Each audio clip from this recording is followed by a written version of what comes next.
Real talk lang, kung bago ka sa Axie ngayon, hindi ka safe. Hindi dahil masama ang Axie, hindi dahil scam ang laro, kundi dahil maraming taong mas magaling manloko kaysa maglaro. At ang target nila, ikaw. Ikaw na excited, curious, at wala pang masyadong experience. Kaya sa video na to, hindi hype ang pag-uusapan natin. Hindi kita tuturuang kumita. Tutulungan kitang hindi maloko. Ito ang mga listahan ng mga red flag pagdating sa crypto. Kung merong isa sa mga to na nararanasan mo ngayon, gaya ng hinihingan ka ng seed phrase, minamadali ka, may word na guaranteed, ikaw ang unang kinontak, hindi official ang domain, kahit isa lang dyan, stop. Scam number 1, fake scholarship. Ito ang pinakamaraming na biktima at pinaka-unrecognizable. May message na, bro, may slot kami, walang puhunan, safe manager. Pero ito ang hindi alam ng mga beginner. Kapag pinapakonek ka na sa site bago ka bigyan ng Axie, tapos ka na. Realistic scenario, magkiklik ka sa link, i-connect mo yung Ronin mo, i-approve mo yung transaction. Average time bago maubos ang wallet mo, 10 to 20 seconds. Hindi oras, segundo. Gaano kalakas ang pang-i-scam na to? Mukha kasi siyang opportunity. At parang walang obvious na mali. Ang weakness nito, umaasa sa ignorance, hindi sa tech. Hindi ko i-recommend kahit kanino kung walang transparent na system at ikaw ang nag-a-adjust. Pass agad. Tanong lang, kung ikaw ang scammer, sino ang lolokohin mo? Yung expert o yung beginner na takot magtanong? Exactly.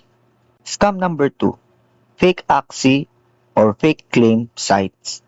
Ito ang pinaka-common na akala ko legit.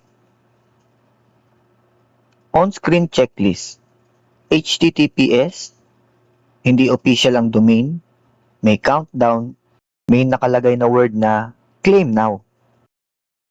Mga example ng links na huwag mong ikiklik, axie/claim.xyz, roninverified.site. Real talk, ang legit na Axie updates, hindi kami namadali. Nasa official channels lang. Kung kailangan kakabahan para mag-click, hindi yan reward. Trap yan. Scam number 3, Discord or Telegram support. Tatanda mo to ha, walang Axie support na mag-PPM sa'yo kahit kailan. Script ng mga scammer. I saw your issue. I can fix it. Just verify wallet. Beginner mistake. Uy, buti tinulungan ako. No. Pinag-aralan ka nila. Gaano kalakas tong pang-i-scam na to? Personal ang approach at mukhang tutulungan ka, mukhang helpful.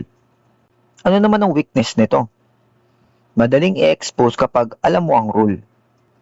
At ano ang rule? Walang customer support sa crypto or NFT.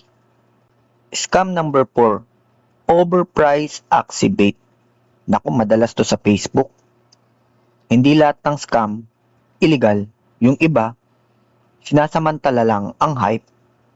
Sample, Meta Axie. Pero walang synergy, pang short term lang, presyo na nakabase lang sa hype. Ang resulta, hindi ka na-hack, pero lock ka sa mga bad asset. In my honest opinion, kung beginner ka, huwag ka munang bumili ng mga uso or mga meta na sinasabi. Bumili ka kapag alam mo na gumagana at alam mo kung paano siya babagsak. Mas maraming Axie players ang nawalan ng wallet kaysa sa na-liquidate sa arena. Hindi skill issue, trust issue.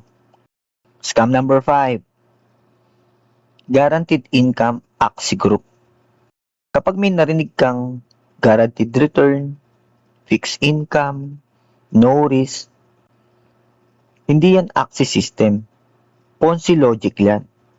Ang Axie ay variable, volatile, skill plus timing.